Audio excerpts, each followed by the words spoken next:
The girl in the gym. I didn't mind the closing shift until the gym started feeling like it had a second heartbeat. It wasn't a fancy place. No neon, no smoothie bar, no wall of TVS screaming sports highlights into people's earbuds. Just a rectangular building off a service road, wedged between an auto parts store and an empty lot that filled with weeds every summer. Inside, it smelled like rubber mats and disinfectant, metal and old sweat that never completely left no matter how hard we scrubbed. During the day, it was normal, bright, loud, full of people who believed their bodies were problems they could solve with repetition. At night, after 10, the building changed. The lights seemed harsher, the shadows sharper. The mirrors looked deeper. The treadmills and ellipticals sat in rows like sleeping animals. And the longer I worked there, the more I realized the gym didn't get quieter when everyone left. It just switched to a different kind of noise. I was the only employee on duty past 9. My manager hated nights. The personal trainers vanished the moment their last client did. The cleaning crew came twice a week and always early before we opened. After 10, the place was mine. At first, I loved it. I could wipe down machines without someone hovering. I could mop the stretching area without stepping around sweaty feet. I could close the locker rooms, turn off the TVS, count the register, lock the side doors, and walk the empty floor like a captain in charge of a quiet ship. Then the girl started coming in at 11:07 p.m. The first night, I didn't even register her. I saw the door open, felt the cold draft, glanced up. He gave my tired smile and went back to checking the supply order. She was small, maybe late teens or early 20s. Gray hoodie pulled up, black leggings, worn running shoes. No gym bag, no water bottle, no towel. Most people who worked out that late were either dedicated or desperate. They came in with energy drinks and protein shakers, with lists, with determination that looked like anger. She didn't look angry. She didn't look happy either. She looked obedient, like she was following instructions only she could hear. She nodded once at me and walked past the front desk without scanning a key fob. That should have been my cue to stop her. Policies were policies. The system tracked entries. If someone didn't scan in, it was my job to ask. But something about her made my voice hesitate in my throat. No, I told myself she must have scanned too fast for me to see. Or the reader glitched. Or she'd come in right behind someone else. She headed straight to the cardio section in the back, the farthest row where the ceiling lights buzzed slightly and the air always felt cooler. We had 8 treadmills. Most nights, only 1 or 2 were ever used. She walked directly to treadmill number 6, the one nearest the back wall. The one with the faint scuff mark on the left rail, like a shoe had hit it too hard, too often. She stepped on, pressed the start button, and began to run. No warm-up, no stretching, no slow incline walk. Just running. It wasn't frantic, it wasn't fast, it was steady, measured, like a metronome. Her arms swung low and controlled.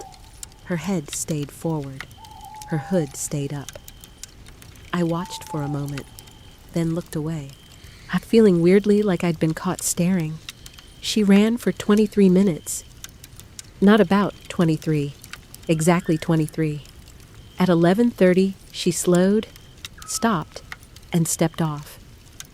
She pulled a folded cloth from her hoodie pocket and wiped down the handles with careful precision. Then she walked toward the locker rooms. She didn't wave, didn't glance back, didn't look like someone finishing a workout. She moved like someone leaving a task unfinished but unavoidable. A few minutes later, I realized I never heard the locker room door open again. I waited behind the desk, pretending not to.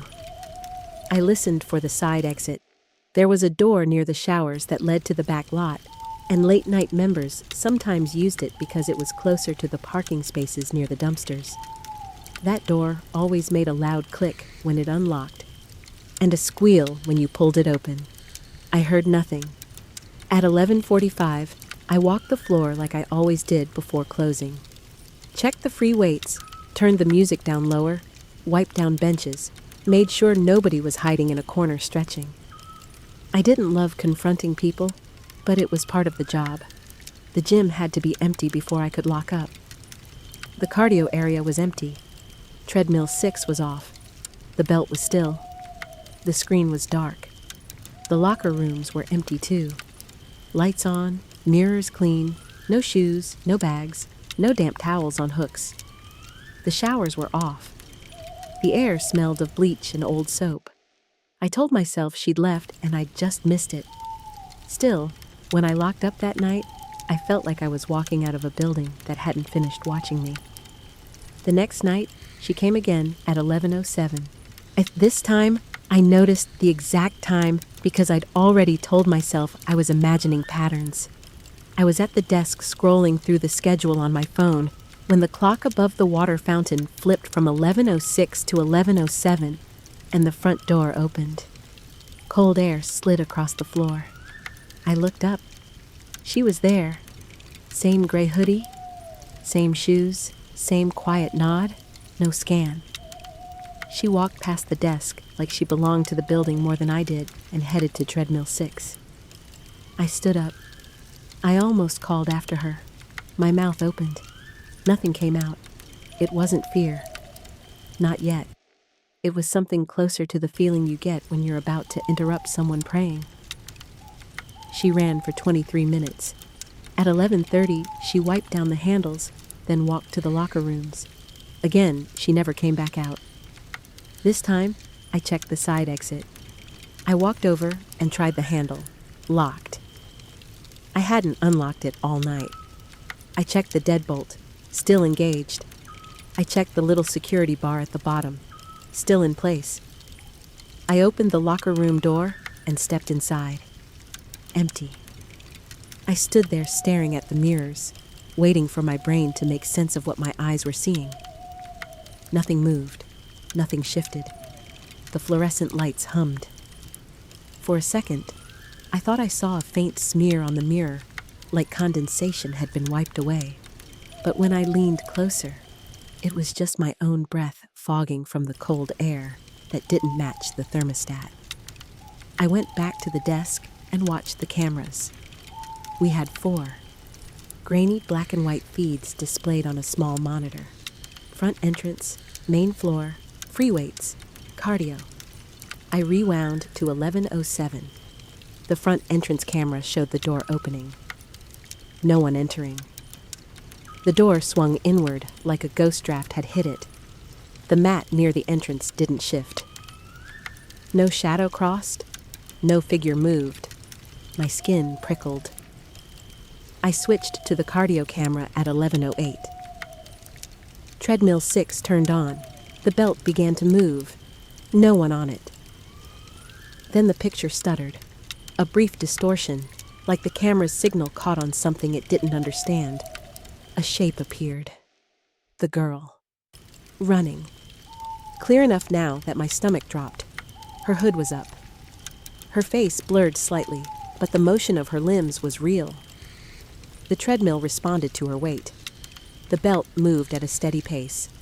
At 11:30, she stopped. She stepped off. She wiped down the handles. Then she walked out of frame toward the locker rooms. The locker room wasn't on camera. The front entrance camera at 11:33 showed the door never opening again. I sat back in my chair, feeling my heart punch hard against my ribs like it wanted to climb out. The rational part of me scrambled to build explanations. A camera glitch. A looping feed. Someone hacking the system. A prank. A reflection. A shadow. But the treadmill didn't glitch.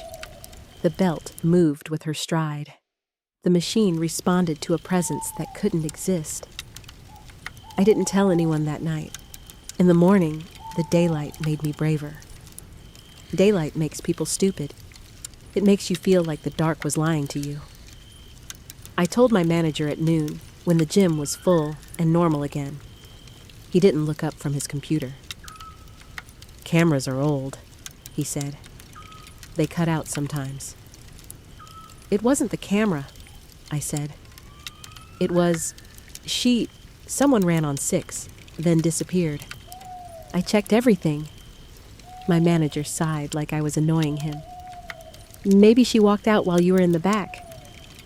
"The door didn't open," I insisted. He finally looked at me. His eyes were tired, impatient.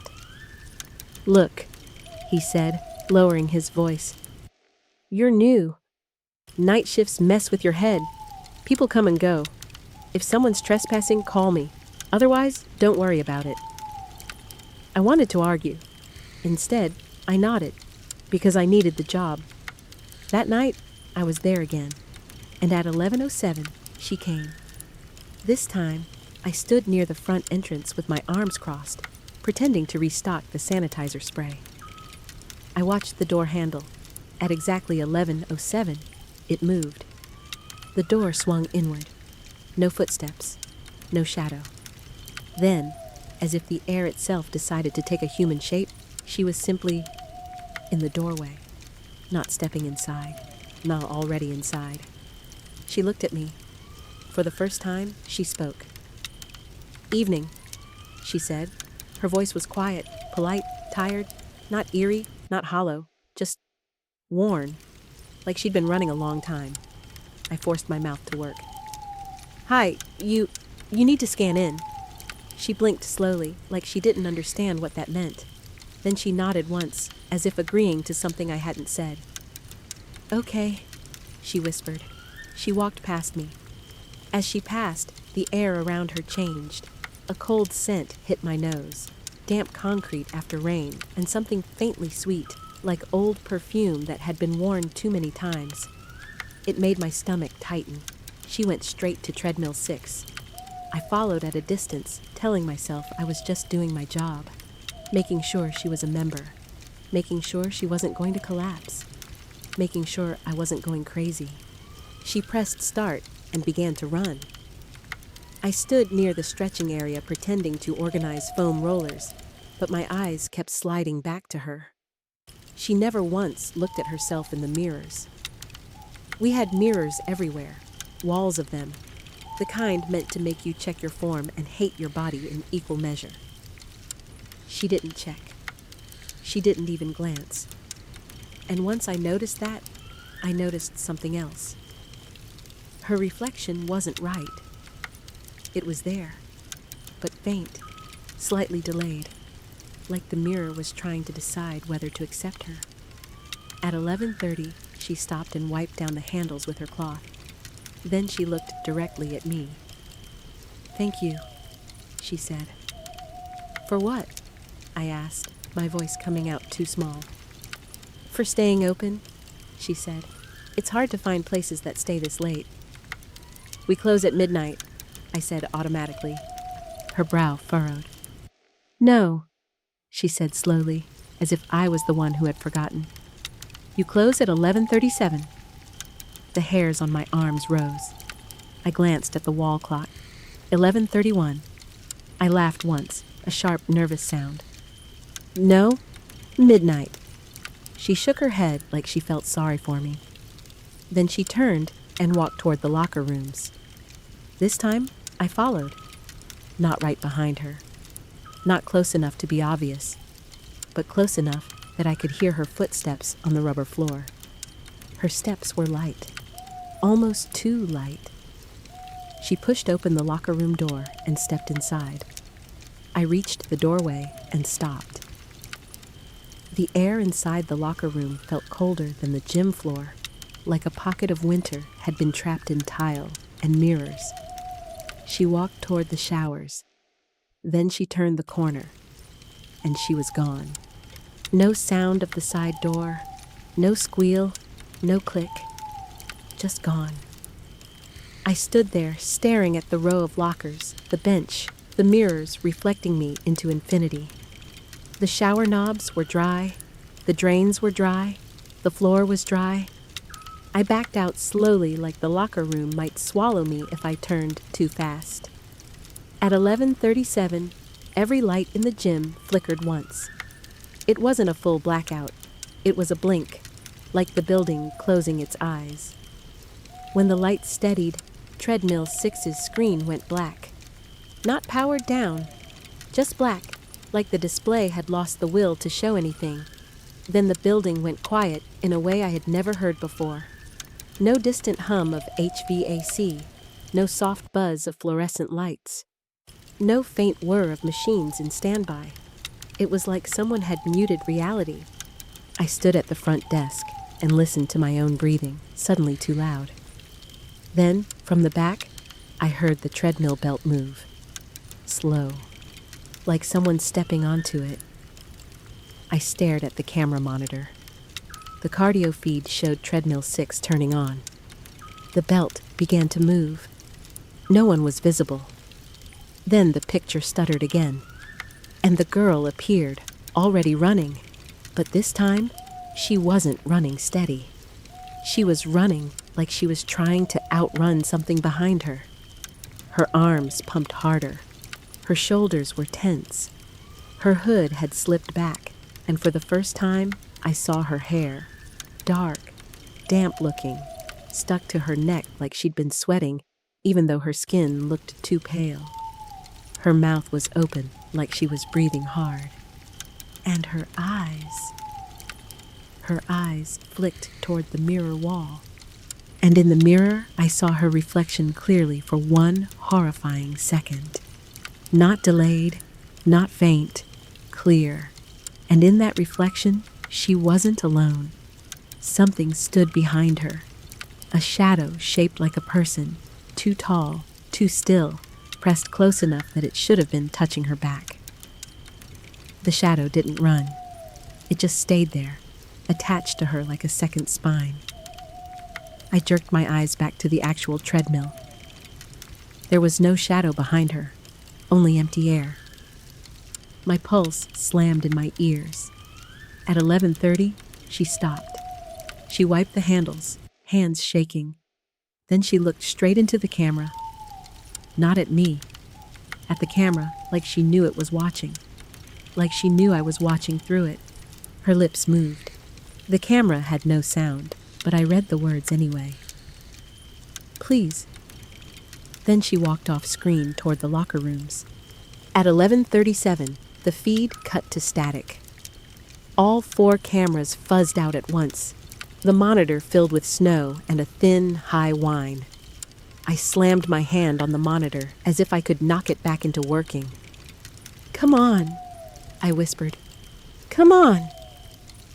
The static lasted 7 seconds. Then the feeds returned. The gym was empty. I sat down hard, legs suddenly weak. I didn't close early. I should have. But fear has a way of making you follow routines because routines feel like rules, and rules feel like protection. At midnight, I turned off the music and walked the floor, checking corners like I was supposed to. When I reached the cardio section, treadmill 6 was off, but the display was on. Black screen, white numbers. 11:37. Just sitting there, glowing faintly like a time it refused to let go. I unplugged the treadmill.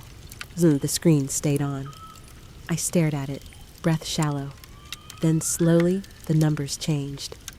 11:36, 11:35, counting backward. Like rewinding. I stepped back, heart pounding. The belt moved once, a small jerk, like someone had stepped off. Then the screen went black. I locked up with shaking hands, double-checking every door until my fingers hurt. Outside, the parking lot was empty. My car sat under a streetlight, frost already forming on the windshield. As I walked to it, I heard a sound behind me. Soft. Rubber soles on pavement. I turned. No one. I got into my car and locked the doors, hands trembling so badly it took 3 tries to start the engine. As I pulled out of the lot, my headlights swept across the empty lot next door. For a moment, the beams caught something pale near the chain-link fence. A gray hoodie. A girl standing still, watching me leave. I blinked, and she was gone. At home, I couldn't sleep. At 11:07, I sat up in bed without meaning to, like my body had learned the schedule. At 11:30, I felt my heart speed up for no reason. At 11:37, the hallway light outside my bedroom flickered once, like the gym lights had. And in the sudden silence afterward, I heard it. Not in the hallway, not in the living room. Inside my own apartment, as close as my own breath. A faint, steady rhythm, footsteps, running, like a treadmill belt turning in the dark. And then a tired voice, quiet and polite, whispered near my door. Evening. I didn't go back the next night. I told myself it was because I was sick, because I hadn't slept, because I'd worked too many late shifts in a row and my body was finally protesting. The truth was simpler. I was afraid the building had learned my name. At 11:06 p.m., I sat on my couch with every light on. I turned the TV up louder than I liked. I scrolled on my phone without reading anything, just needing motion, needing proof that time was still moving forward and not looping back to 11:07. When the clock on my microwave flipped to 11:07, my stomach clenched. Nothing happened. No knock, no voice, no treadmill sound in the dark. I exhaled, shaky with relief. Then my phone buzzed. A notification from the gym's security system. Motion detected, cardio area. I stared at it so long my vision blurred. The security system wasn't supposed to send motion alerts at night. The cameras recorded, sure, but the motion sensor notifications were set to notify only if a door was opened after hours. That's what my manager told me. That's what the settings showed when he'd walked me through them. And yet there it was. Motion detected, cardio area, at 11:08. I opened the app. My hands were damp, slipping on the screen. The cardio camera loaded. Treadmill 6 was on. The belt moved. No one visible. Then the image stuttered, and she appeared. Running. Even though I wasn't there, even though the doors were locked, even though I'd called out sick hours earlier, the sight of her running alone in that empty gym made my throat tighten with something close to guilt. It was ridiculous. But my brain kept insisting that she had shown up because she expected me to be there, that she had a routine, and my absence had broken it. At 11:30, she slowed, stepped off, wiped the handles. Then she looked up, straight at the camera. Her hood was down. Her hair hung around her face in damp strands. Her cheeks were pale. Her lips were slightly blue, like she'd been standing in cold too long. She pressed her hand flat against the treadmill display. The numbers on the screen changed. 11:37. She shook her head, small and desperate, then looked up again. Her mouth moved. I leaned closer to my phone, as if I could hear. "No," she mouthed. "Not yet." Then she ran again, not steady, not controlled, frantic. Like those 7 minutes mattered more than breath. At 11:37, the lights in the cardio area blinked once. The treadmill shut off. The girl stumbled forward as if the floor had vanished beneath her.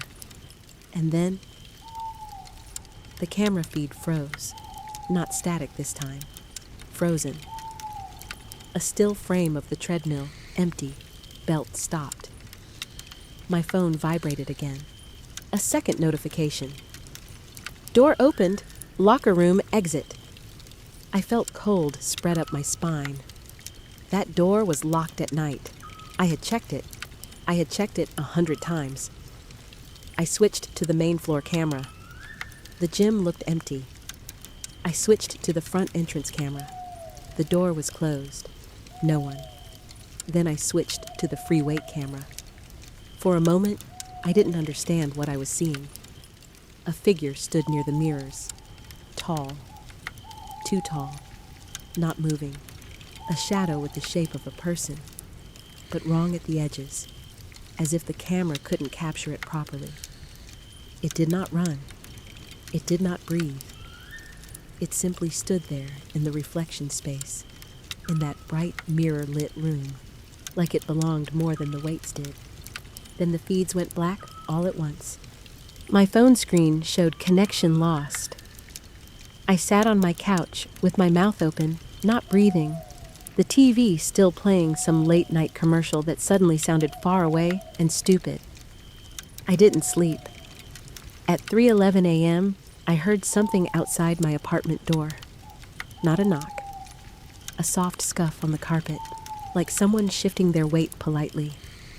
At 3:12, a voice whispered, almost kind. "You stayed open." It was her voice. Tired, gentle, certain. At 3:13, the sound of running began again, faint and steady. Not in the hallway, not outside. Inside my apartment, as if, somewhere beyond my walls, a treadmill belt had started turning. I sat up, shaking, and forced myself to speak. My voice came out thin. "Go away," I whispered. The running stopped instantly. So did the air. A pressure filled the room, heavy and watchful, like something leaning in close to listen. Then, softly, like a question asked with perfect manners. "Why?" I couldn't answer, because I didn't know who I was talking to anymore. I didn't know if it was her, or the thing behind her, or the building itself reaching through a memory. I stared at my bedroom door. The handle was still. The hallway light was off. Everything looked normal, and yet the silence felt crowded. When morning came, I drove to the gym anyway. I told myself I was going to quit in person. I told myself I was going to demand answers. I told myself I was going to talk to my manager under fluorescent lights where stories should shrink into dust. The parking lot was full. Morning crowd, people with gym bags, headphones, protein shakers. The building looked harmless. Normal. It made me angry. I walked inside and stood at the front desk while my manager counted cash in the register. He looked up. "Thought you were sick." "I saw the cameras," I said. His face tightened slightly. "What did you see?" I stared at him. "You know." He set the cash down slowly, like sudden movements might make something happen. "Let's go in the office," he said. The office was small, cramped with paperwork and old posters of smiling athletes. He shut the door behind us. He didn't sit. "You're not the first closer to have issues," he said. "What is she?" I asked. He exhaled, long and tired. "A girl died here," he said. "Years ago, late night member. We used to advertise being open late, remember? It was our thing. Open till midnight. People loved it." "What happened?" I asked, though I already knew enough to hate the answer. He rubbed his forehead. "She was training for a race. Always came in late. Quiet, polite, same treadmill every night. Staff was supposed to be there until midnight." My throat tightened. "But there wasn't." He looked away. "There was, but..." He left early, locked up, didn't do the walkthrough. The girl collapsed during her run. Heart condition, undiagnosed. Nobody found her until the morning cleaning shift. I felt a wave of nausea. "What time?" I asked. He swallowed. 11:37, he said. That's when the heart monitor on the treadmill logged the emergency stop. 11:37, 7 minutes before we were supposed to close. I stared at him. My mind latched onto it like a hook. 7 minutes. She needed 7 minutes. "You kept the treadmill," I said.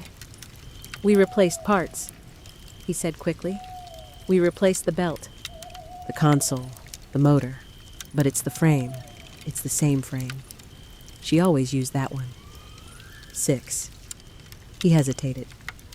"People complain about it sometimes. It turns on by itself. It displays the wrong time. Sometimes it counts backward. Why didn't you tell me? I demanded. His eyes hardened. Because you wouldn't have taken the shift, he said. And because nobody believes it until it's theirs. That stung because it was true. What about the shadow? I asked. The thing behind her. His face went pale. You saw that? Yes. He whispered. We don't talk about that part. I felt my hands shake. What is it? He stared at the floor for a long moment. I don't know, he said finally. But it wasn't here at first. People used to say they saw her. Just her. Running, then vanishing. Then, a couple years later, closers started saying they felt watched, like something else was using her routine. He looked at me, eyes tired. It's like the building learned how to replay her, he said. And then something noticed the replay. I thought of the reflection on camera, her clear reflection and the taller shadow behind her that didn't belong to her body. I swallowed. So what do I do? He hesitated, then very quietly. Don't interrupt it, he said. Don't talk to her.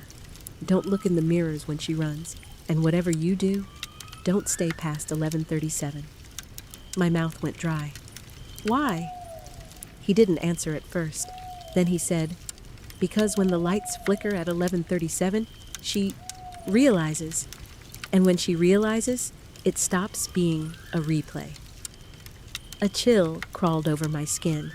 I left the office without quitting. Not because I wanted to stay, but because my legs had stopped feeling like they belonged to me. I walked the gym floor like I was sleepwalking. Everything looked normal.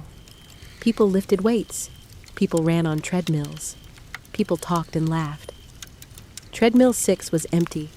I stared at it too long and felt my stomach tighten like it was staring back. That evening, I made a decision.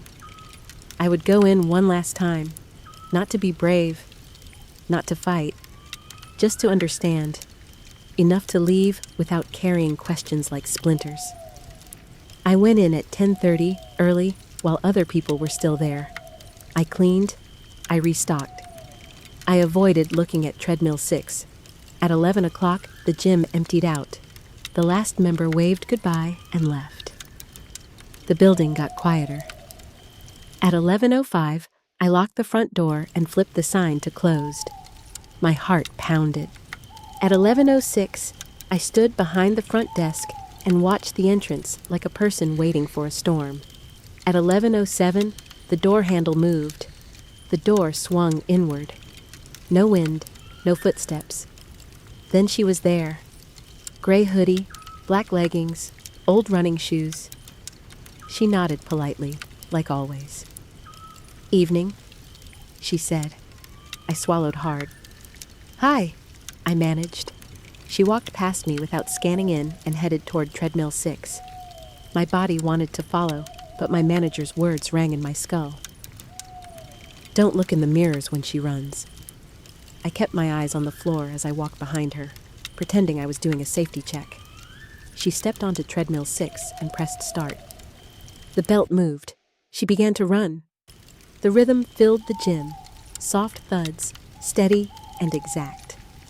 I stood near the sanitizer station with my back partially turned so I could watch without watching. The mirrors were in my peripheral vision, flashing reflections like knives. At 11:15, the air grew colder. At 11:20, the lights above the cardio row buzzed louder.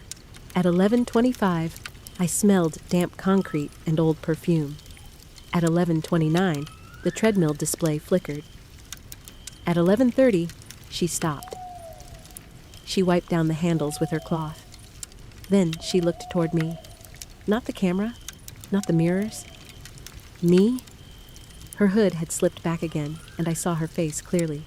Young, pale, exhausted, eyes too dark and too focused, like she was looking past me to something behind me. You stayed open? She said. My throat tightened. Yes. Her brows pulled together slightly. Why? She asked, echoing the question from my apartment. I didn't know what to say. I didn't know whether speaking would make it worse. So I said the only honest thing. I didn't want you to be alone, I whispered. For a moment, something changed in her expression. Not relief, not gratitude, pain, like kindness hurt her more than fear. She took a step toward me, and the cold rolled off her like fog. I only need 7 minutes, she said softly. I only need to finish. My hands trembled. Finish what? Her eyes flicked toward the mirrors. I forced myself not to follow her gaze. Her voice dropped. So it doesn't come, she whispered. My stomach dropped. The lights flickered once, sharp and sudden.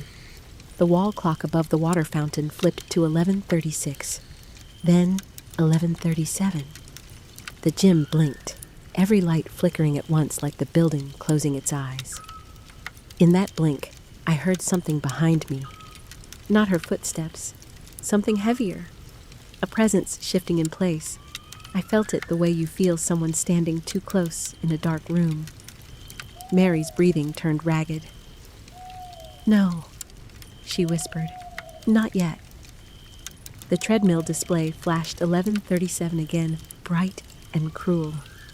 Mary looked at me, eyes wide, almost pleading.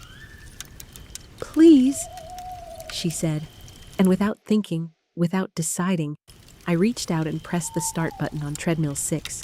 The belt started moving. Mary stepped onto it immediately, as if she'd been waiting for permission.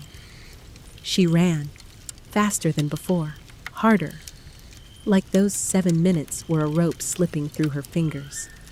I stood frozen, listening to the rhythm. The air grew colder. The buzzing lights grew louder. And then, in the corner of my vision, I saw movement in the mirror. A tall shadow behind her, not closer now, not attached like before, separate, leaning in, watching her run with patience, like it had waited years for this exact moment. I wanted to look away. I couldn't. Mary's reflection was clear, too clear, and behind her, the shadow raised an arm. The arm didn't end in a hand. It ended in something long and dark, like a hook or a claw, or a piece of night sharpened into a point. Mary ran harder, face twisting with fear. The treadmill display blinked. 11:36, 11:35, counting backward again. Rewinding. My heart hammered. Stop, I whispered, though I didn't know who I meant it for. Mary's voice broke. Don't let it rewind, she gasped. Don't let it take me back. The shadow in the mirror moved closer. The lights flickered again. The gym went silent, except for the treadmill belt and Mary's breath. Then, as if the building itself finally decided on an ending, the treadmill display flashed one last time. 11:37. The belt stopped dead. Mary lurched forward, catching herself on the rails. She looked at me with terror so human it made my eyes burn. And then, right in front of me, not on camera, not in the mirror, her body began to fade. Not vanish instantly. Fade, like a photograph left in the sun. She reached out toward me with fingers that trembled. Thank you, she whispered, voice cracking, for staying. The shadow in the mirror stretched forward. The air turned so cold my teeth hurt. I stepped back, helpless. Mary's eyes lifted past my shoulder, as if she saw something at the edge of the room. Then she was gone. The treadmill belt started moving again, slowly, by itself. The display went black. And in the mirrors, the tall shadow remained for one extra heartbeat, standing where she had been, as if it was deciding whether to follow her or stay with me. Then the mirrors reflected only the empty gym. I didn't wait to see anything else. I ran to the front desk, grabbed my keys, and unlocked the front door with shaking hands. The moment the door opened, warm air hit my face like a slap. Outside, the parking lot lights looked too bright, too normal, too forgiving. I stumbled into my car, locked the doors, and sat there gasping like I'd been underwater. Through the glass, I stared back at the gym. The cardio lights were on. Treadmill 6 was dark. Everything looked fine. Then, just for a second, the lights inside flickered, and in the glass front door, I saw a reflection. Not of me, of a girl in a gray hoodie, standing just inside the entrance mat, looking out at my car with tired eyes. She raised her hand, not waving, polite, patient, as if asking for permission to enter my life again. I started the engine and drove. I didn't quit the next day. I didn't come in to explain. I simply never returned.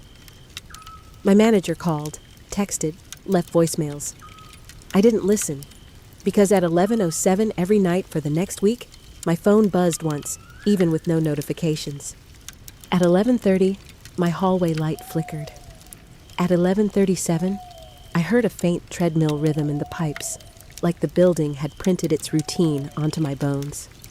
And sometimes, late, when the apartment was quiet and the mirrors looked too deep, I heard a tired voice near my bedroom door whisper, perfectly polite. Evening. I moved apartments. I changed jobs. I stopped going to gyms entirely. I bought free weights and kept them in my living room where the windows faced the street and the world felt real. It helped, mostly, but on certain nights, when the wind is cold enough and the streetlights seem farther apart, I wake up and check the clock without meaning to. 11:07. And I lie very still, listening. Not for footsteps, for running.